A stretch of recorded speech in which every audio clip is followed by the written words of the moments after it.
Hello everyone, welcome to Dehradun study point. दोस्तों, मैं मोहित रावत। आज हम सूर्यकांत त्रिपाठी निराला जी के जीवन परिचय, उनकी कुछ महत्वपूर्ण रचनाएं व कुछ इंपॉर्टेंट फैक्ट के बारे में बात करेंगे जो अपकमिंग एग्जाम के लिए महत्वपूर्ण होगा। तो दोस्तों, शुरुआत करते हैं। तो सबसे पहले फैक्ट तो आप यहीं पे देख लीजिए। सूर्यकांत त्रिपाठी निराला जी पर जो वर्ष 1976 यानी वर्ष 1976 में सूर्यकांत त्रिपाठी निराला जी पर क्या हुआ था, डाक टिकट जारी हुआ था। 1976 में सूर्यकांत त्रिपाठी निराला जी पर डाक टिकट जारी हुआ था। कितने का? 25 पैसे का डाक टिकट जारी हुआ था। अब यहाँ पे निराला जी के डेट ऑफ बर्थ देखो दोस्तों, 1896 और 1961 तक, यानी 1896 से लेकर 1961 तक। तो एक फैक्ट आप यहाँ पे ध्यान रखोगे, सूर्यकांत त्रिपाठी निराला जी पे डाक टिकट 1976 में जारी किया गया था। 25 पैसे का डाक टिकट जारी किया गया था और इनकी डेट ऑफ बर्थ भी आप यहाँ पे देख सकते हो, 1896 से लेकर 1961 तक।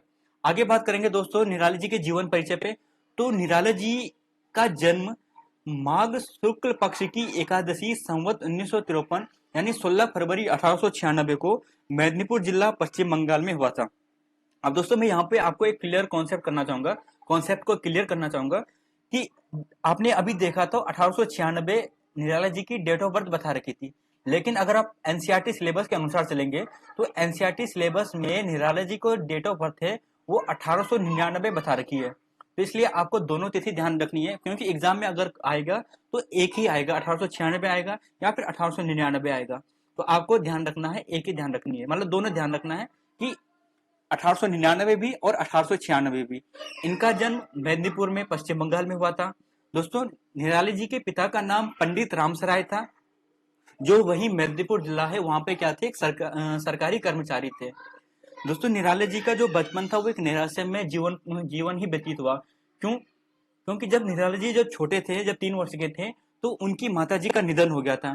तो उनका जो पालन पोषण किया तो केवल उनके पिताजी द्वारा किया गया, यानी बचपन से ही उनकी माता का साया उनके सर से उठ गया था। अब जब निराला जी 15 वर्ष के हुए तो निराला जी का विवाह मनोहरा देवी जी से कर दिया गया। निराला जी जब 15 वर्ष के हुए तो निराला जी का विवाह मनोहरा देवी जी से कर दिया गया। दोस्तों, मनोहरा देवी जी से कभी अपकमिंग एग्जाम में क्वेश्चन बन सकते हैं, क्योंकि मनोहरा देवी जी निराला जी के जीवन में साहित्य की ओर रुचि लाने के लिए महत्वपूर्ण योगदान रहा। क्योंकि निराला जी का जन्म पश्चिम बंगाल में हुआ था, तो उनका जो ज्यादातर जो भाषा के प्रति रुझान था वो बंगाली भाषा और इंग्लिश भाषा के प्रति ही था, यानी हिंदी साहित्य की ओर उनका रुझान बिल्कुल भी नहीं था। तो मनोहरा देवी जी के कहने पर ही उन्होंने क्या किया, हिंदी साहित्य की ओर मुड़े और हिंदी साहित्य में रचना लिखनी शुरू की थी। आगे बात करेंगे दोस्तों, क्या आपको ध्यान रखना होगा कि जैसे निराला जी हैं, तो निराला जी की जो प्रथम रचना थी वो थी जूहू की कली। यहाँ पे लिख देता मैं, जूहू जूही की कली। आगे भी बात करूंगा इसमें। तो जूहू की कली निराला जी की पहली रचना थी, जो वर्ष 1922 में प्रकाशित हुई थी। 1922 में प्रकाशित हुई थी। तो ये निराला जी की पहली रचना थी और हिंदी साहित्य की ओर रुझान देने का जो श्रेय जाता है वो जाता है मनोहरा देवी जी को, निराला जी की पत्नी को। लेकिन क्या हुआ कि कुछ समय यानी कम उम्र में ही, यानी जब निराला जी 20 वर्ष के थे तो मनोहरा देवी जी का भी निधन हो गया। तो उनकी एक बेटी थी सरोज, तो उनका पालन पोषण निराला जी द्वारा ही किया गया। अब उनके जीवन में और निराशा में छा गई, जब क्या हुआ कि सरोज जो थी, कम उम्र में ही उनकी जो बेटी थी सरोज, उनका भी निधन हो गया। देखो, पहले उनकी माता का निधन हुआ, फिर उनकी पत्नी मनोहरा देवी जी का भी निधन हो गया और कुछ समय बाद उनकी बेटी सरोज का भी निधन हो गया।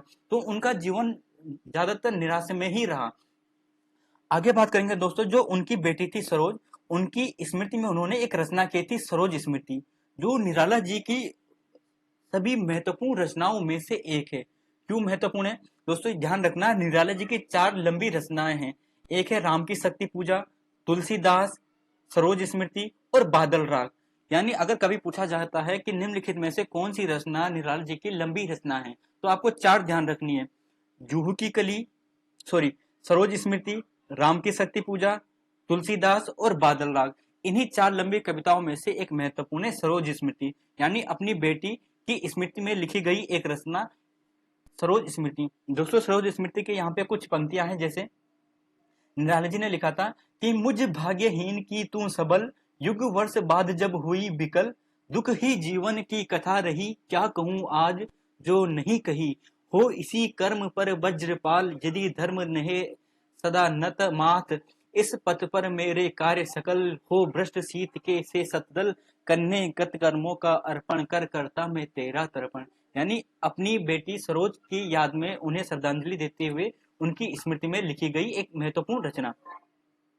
आगे बात करेंगे दोस्तों निराला जी के रचना के बारे में। तो निराला जी ने तो वैसे तो हर प्रकार की रचनाएं लिखी है, चाहे देश प्रेम हो, आध्यात्मिकता हो, या फिर साहित्य से कुछ भी हो गया, सहानुभूति हो गया, सामाजिक रूढ़ियां, सामाजिक चित्रण, हर प्रकार की रचनाएं की है। लेकिन कुछ महत्वपूर्ण रचनाओं की बात करेंगे, जैसे इलाहाबाद की पत्थर तोड़ती महिला, उनकी एक महत्वपूर्ण सामाजिक यथार्थ का एक महत्वपूर्ण चित्रण था। दोस्तों क्या होता है कि आपने भी एग्जाम दिए होंगे और एग्जाम देते हैं, तो आपको मालूम होगा कि क्या होता है कि कभी कभी एग्जामिनर क्या करता है कि किसी जो राइटर होते हैं या लेखक रचनाकार होते हैं उनकी कुछ महत्वपूर्ण पंक्तियां दे देते हैं और पूछते हैं कि इन ये किस लेखक किस रचनाकार की महत्वपूर्ण पंक्तियां हैं। तो आपको ध्यान रखना है, जैसे पत्थर तोड़ती महिलाएं, ये महत्वपूर्ण पंक्तियां हैं और निराला जी की हैं। पंक्तियां हैं जैसे, वह तोड़ती पत्थर, देखा उसे मैंने इलाहाबाद के पथ पर, वह तोड़ती पत्थर, कोई ना छायादार पेड़, वह जिसके तले बैठी वह स्वीकार, श्याम तन भर बंधा यौवन, नत नयन प्रिय कर्म रत मन, गुरु हथौड़ा हाथ करती बार बार प्रहार, वह तोड़ती पत्थर, देखा उसे मैंने इलाहाबाद के पथ पर। यह महत्वपूर्ण रचना की पंक्ति थी दोस्तों, कभी एग्जाम में पूछ लिए जाते हैं। अब आगे बात करेंगे निराला जी के कविता संग्रह, उपन्यास और लंबी रचनाओं के बारे में। तो दोस्तों सबसे पहले बात करेंगे निराला जी के, बात करेंगे तो जैसे यहाँ पे अनामिका, कुकुरमुत्ता, अणिमा, बेला, नए पत्ते, अर्चना, आराधना और परिमल। निराला जी के कविता संग्रह की बात करेंगे तो निराला जी के कविता संग्रह में आपको ये महत्वपूर्ण 6-7 जो कविता संग्रह है आपको ध्यान रखना है। जैसे Anamika, one of the most important कविता संग्रह अनामिका, कुकुरमुत्ता, अणिमा, बेला, नए पत्ते, अर्चना, आराधना और परिमल। दोस्तों अब निराला जी के कुछ उपन्यास की बात करेंगे। उपन्यास में क्या है, जैसे अप्सरा उपन्यास हो गया, प्रभावती, निरुपमा, अलका, काले कारनामे और चमेली, ये 6 महत्वपूर्ण उपन्यास है निराला जी के। अप्सरा हो गया, प्रभावती हो गया, निरुपमा हो गया, काले कारनामे हो गया और चमेली हो गया। दोस्तों जैसे मैंने शुरुआत में कहा था कि निराला जी के 4 महत्वपूर्ण लंबी रचना है। कौन कौन सी? राम की शक्ति पूजा, सरोज स्मृति, बादल राग और तुलसीदास।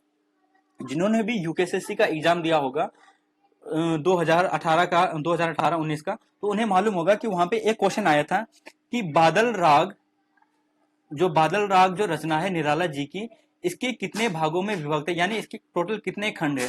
तो आपको ध्यान रखना है बादल राग के 6 खंड है। अभी तक तो ये क्वेश्चन बना, अपकमिंग एग्जाम में क्या बन सकते हैं कि राम की शक्ति पूजा के कितने खंड हैं, ऐसी सरोज स्मृति के कितने खंड हैं और तुलसीदास के कितने खंड हैं। तो आपको ध्यान रखना है राम की शक्ति पूजा के जो खंड है वो हैं 6 भाग हैं, सरोज स्मृति के 5 है और तुलसीदास के 4 हैं, बादल राग 6 हैं। ये एग्जाम में आ चुका है, इसलिए आपको दोस्तों ध्यान रखना है। आगे बात करेंगे दोस्तों, जैसे यहाँ पे निराला जी के कुछ महत्वपूर्ण तथ्य के बारे में बात करेंगे जो एग्जाम पॉइंट ऑफ व्यू से मोस्ट इंपोर्टेंट है। जैसे निराला जी की प्रथम रचना जुहू की कली थी, जो 1922 में पहली बार प्रकाशित हुई थी। तो निराला जी की प्रथम रचना कौन सी थी? जुहू की कली। कब प्रकाशित हुई थी? 1922 में। अच्छा, सूर्यकांत त्रिपाठी निराला जी को सूर्य कुमार भी कहा जाता था।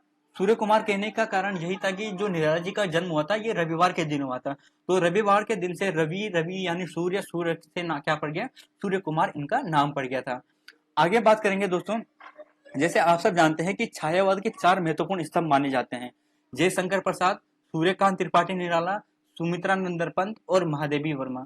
बहुत से एग्जामों में क्वेश्चन बन चुका है कि निम्नलिखित में से छायावाद के 4 स्तंभों में से नहीं है, तो आपको छायावाद के चारों स्तंभों को ध्यान रखना है। छायावाद के चारों स्तंभ कौन कौन से हैं? जयशंकर प्रसाद, सूर्यकांत त्रिपाठी निराला, सुमित्रा नंदन पंत और महादेवी वर्मा। अब एक और बात यहाँ पे most important fact, Nirala ji के बारे में कहा जाता है कि उन्होंने जो हिंदी कविता है उसे छंदों की परिधि से मुक्त कराया था। यानी छंदों की परिधि से हिंदी यानी कविता को छंदों की परिधि से मुक्त कराने वाले जो रचनाकार थे वो कौन थे? सूर्यकांत त्रिपाठी निराला जी। और लास्ट ये है कि निधन की बात करते हैं निराला जी का, तो अक्टूबर 1961 प्रयागराज में निधन हो गया था निराला जी का। यानी 15 अक्टूबर 1961 में निराला जी का क्या हो गया था, निधन हो गया था। दोस्तों ये थी कुछ महत्वपूर्ण फैक्ट निराला जी से संबंधित, कुछ रचनाएं, कुछ महत्वपूर्ण तथ्य आपने देखा। अगर आपको पसंद आता है तो प्लीज हमारे चैनल को लाइक करें, शेयर करें, सब्सक्राइब करें। धन्यवाद दोस्तों।